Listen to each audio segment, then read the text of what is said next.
तो जी अभी बस लेट हो गए हैं और आज के ब्लॉग की शुरुआत हो गई है 6 बजे साढ़े 6 बजे पौने 3 बजे आए थे। अरे एक बार तक किवाड़ खुलवाए थे आराम ना बोलना। सारे के सारे परेशान। हम भी चेहरे पे नहीं दिख रहा ऊपर आंखों से पता चल रहा है भैया कितना कब सोए हैं। पकड़ो फिर से पकड़ो।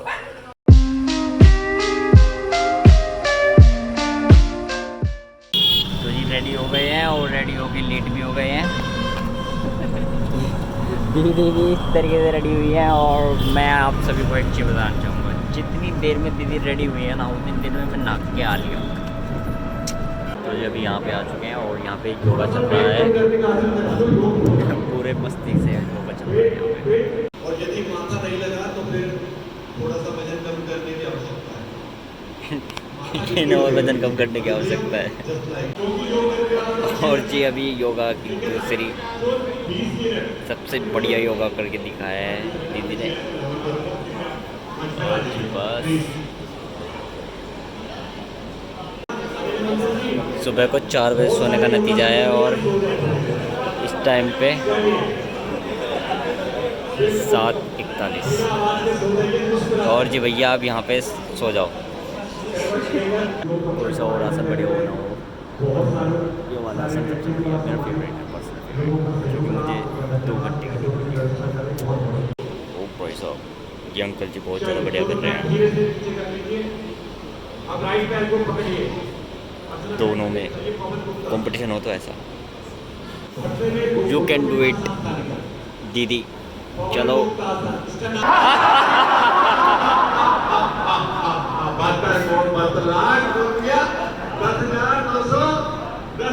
अच्छा आप मुंह फुला लीजिए, वैसे वाला मुंह नहीं फुलाना। हाँ खुशी खुशी वाला। मंत्री जी लगता है जल्दी से फोटो लेके आओ। दीदी को मंच पर बुला लिया गया है। जैस्मीन मलिक का सम्मान करने के लिए मैं मंत्री जी के साथ सरदार सुदर्शन सिंह बेदी जी को निवेदन करूंगा कृपया मंच पर आदेश मीडिया का सम्मान करें जो लावारिस बछड़ों की सेवा कर रही है। पर आ जाए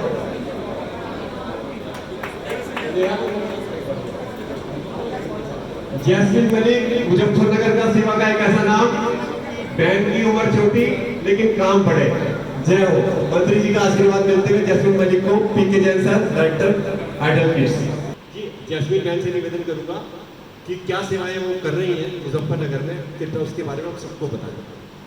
मेरा नाम जैस्मीन मलिक है। जय श्री राम। मेरी सेवा की शुरुआत हुई थी 12 सितंबर 2020 में। एक बहुत ही दूध पीता बछड़ा हमारी नाली में गिरा हुआ था, उसको कुत्तों ने काट रखा था। उसको पापा ने बाहर निकाला, उसको हमने पाला। उससे मुझे प्रेरणा मिली कि इस तरीके के वो छोटे छोटे बच्चे सड़कों पे छोड़ दिए जाते हैं। उसमें ना तो ये देखा जाता कि इसको कुत्ता नोच लेगा या कसाई उठा लेगा या फिर ये नाली में गिर के खुद ही सड़ के मर जाएगा, कुछ नहीं देखा जाता। और हम रोज मंदिर में ठाय रोटला पूजा करने के लिए चले जाते हैं। वे ही लोग मैंने देखे हैं मंदिर में जाते हुए अक्सर जो इस तरीके का काम कर रहे हैं। तो इस सब घटना से प्रेरित होकर मैं 15-20 गोवंश को रोज जिमाती थी, चाहे उसमें शिव चौक होता था, अपने घर के आसपास का एरिया है या फिर बुढ़ाना फोर्ट है।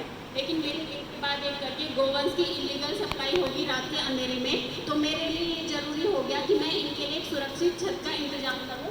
जैसे लोगों के पास अगर अपना खुद का मकान ना हो तो वो किराए पर रह लेता है, इसी तरीके से मैंने 2 गौशालाएं किराए पर स्टार्ट की 9 दिसंबर 2021 से। अब मेरी गौशाला को 1.5 साल पूरे हो चुके हैं। मेरे पास वहाँ पे वर्तमान में 45 गोवंश हैं, जिसमें से 10-11 गौ माता हैं जो कि खत्म है। उसके अलावा बाकी सारे बछड़े हैं, उनके सबके काम मैं खुद ही करके जाती हूँ ऑफिस से आने के बाद फिर इनके काम करूँगी। मेरा इनका 60,000 रुपये पर मंथ का खर्चा है, ये मिनिमम खर्चा है। अगर मेरी गौ माताएँ ज़्यादा बीमार होगी, ज़्यादा अगर उनके अंतिम संस्कार करने होंगे तो इस खर्चे की कोई सीमा नहीं है। मेरा आप सबसे अनुरोध है, आप मेरी इस अभियान को चलाने में, गोवंश को बचाने में मेरी हेल्प कीजिए। आपकी हेल्प किसी भी तरीके से आप मेरी हेल्प कर सकते हैं। आप चारे में हेल्प कर सकते हैं, आप दवाई में हेल्प कर सकते हैं, आप डायरेक्ट मेरे लैंडलॉर्ड से मिलकर मेरी किराए में हेल्प कर सकते हैं। मेरी जो 2 जगह है, दोनों जगह का 4-4 हज़ार रुपये किराया मैं बियर करती हूँ। उसके अलावा इनके चारे का 1800-1900 रुपये के आसपास खर्चा है और दवाई की तो कोई सीमा ही नहीं है। एक बार आप प्लीज मेरी गौशाला आकर देखें। मेरी गौशाला है जैन पिता फैक्ट्री के पास में, और मैंने अपनी सेवा के बारे में जागरूक करने के लिए एक चैनल भी बनाया हुआ है, जैस्मिन मलिक की गौशाला यूट्यूब पर। आप उधर भी जाके उस चैनल को सब्सक्राइब कर देना, शेयर कर देना, और प्लीज गोवंश को बचाने में मेरी हेल्प कीजिए। अगर किसी भी वजह से फाइनेंशियली या किसी भी वजह से मुझे अपनी गौशाला बंद करनी पड़ गई तो 1 महीने के अंदर जो गोवंश अभी सुरक्षित है वो सारे कट जाएंगे। मेरा इनसे लगाव इस तरीके का है जैसे ये मेरे खुद के बच्चे हों। प्लीज एक बार मेरी गौशाला आकर देखिए, मेरी हेल्प जरूर करें। Thank you so much. बहुत बहुत धन्यवाद जैस्मिन बहन, और आप जो सेवा कर रहे हैं करते रहे, हमारा आशीर्वाद है आपको, शुभकामनाएं। 1100 रुपये चाइल्ड की टीम की ओर से आदरणीय सुनील ग्रोवर जी, इंजीनियर राजेंद्र साहनी जी, आदरणीय उमर साहब, सभी मिलके 1100 रुपये का पुरस्कार ये सेवा करने के लिए आपको। मैं चाहता हूं कि सभी को योग करना चाहिए। करेंगे योग तो रहेंगे निरोग। आप क्या कहना चाहते हैं, आप ही बता ही दीजिए। लोग देखो भैया हमारा। तो जी एक नए सब्सक्राइबर मिल गए हैं, थोड़ी सी हवा का इशू रहेगा, बट धन्यवाद भाई का। तो जी अभी बज रहे हैं 9:30 और हमने बना लिया दी लस्सी, और खाना अभी तक नहीं बना है। और बस दीदी को ही लेके आना पड़ेगा खाना, और भैया हमारे माताजी बनाएगी खाना। अच्छा, हाँ उनसे ले लीजिए। दीदी के ऑफिस से लेके आना पड़ेगा बस। तो जी अभी हमने इन गौ माता के साथ मान लिया है, और जी अभी ये अपना ये जानकारी ले लेंगे। हाँ जी ठीक है। और दीदी पीछे यहाँ पर साफ़ सफाई करती है, मुझे निकलना पड़ेगा ऑफिस, और दीदी को सारा का सारा काम करना पड़ेगा मॉर्निंग का। दीदी मॉर्निंग में है ना सारा का सारा काम खत्म करके जाती हैं, और बस मैं निकल जाता हूँ ऑफिस, और फिर उसके बाद दीदी भी जाती हैं ऑफिस। और बस यहाँ पे कुट्टी आ चुकी है, 1 2 3 4 और एक नीचे है 5। आ जाओ भाई, ले यार दीदी कुट्टी आ गई। ठीक है मैं निकल रहा हूँ। क्या चल रहा है भाई साहब, क्या तो भैया यहाँ पर देखिए सज्जनगण किस तरीके से जा रहे हैं। भाई ब्लॉग चल रहा है ये। हेलो बोल दो। Hi bye bye. धूप हो रही है बहुत ज़्यादा। अभी ऑफिस से निकल के आया, क्योंकि मुझे लेने के लिए जाना है खाना दीदी के ऑफिस से।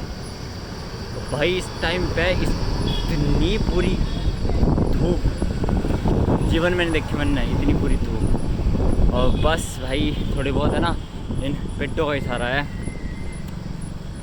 टिकट ही धूप है भाई साहब, बहुत ज़्यादा टिकट। तो अभी यहाँ पर आए हैं, खाना तो उस तरीके से नहीं हुआ, बट आइसक्रीम चल रही है यहाँ पर।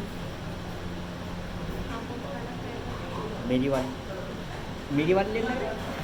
और जी कुछ इस प्रकार से हम अपने टिफ़न को संजोते हुए लेके आ रहे हैं, और यहाँ पे है रोटी अलग से निकालनी पड़ती है भैया, क्योंकि खाना ज़्यादा लेके आना पड़ता है ना, हमें भूख ज़्यादा लगती है ना, काम भी ज़्यादा करते हैं। तो बस भाई गर्मी बहुत ज़्यादा है, बहुत ज़्यादा। ऑफिस ये रात को भी जाना पड़ रहा है यहाँ से। फ़ोन ही रोन लग गया ये वाला, इसी भाई ने ठीक करा था भाई। क्या करें, क्या करूँ भाई। फोन कैसे चल रहा है आपका? अच्छा बैटरी बैकअप ठीक है, मैं बैटरी बैकअप बैटरी के लिए देख रहा फिलहाल जो है ये हीट दिक्कत आ गई भैया।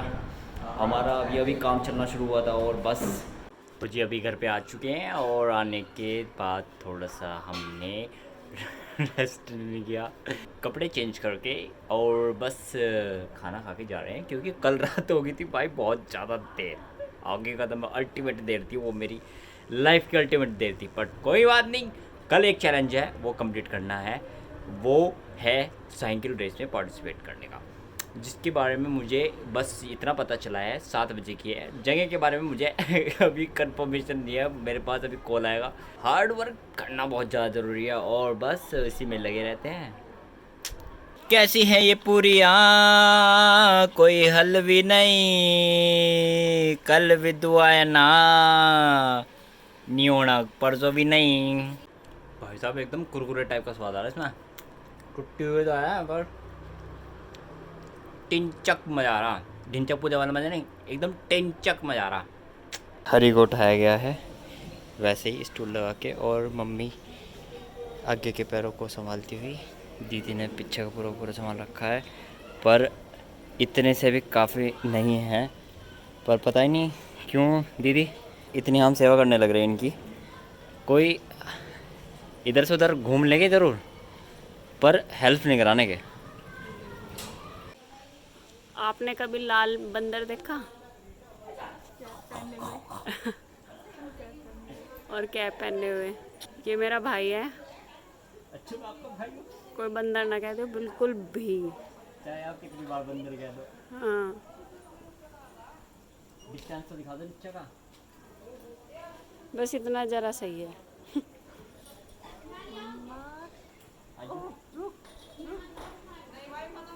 आराम से आराम से आराम से आराम से। शक्तिमान।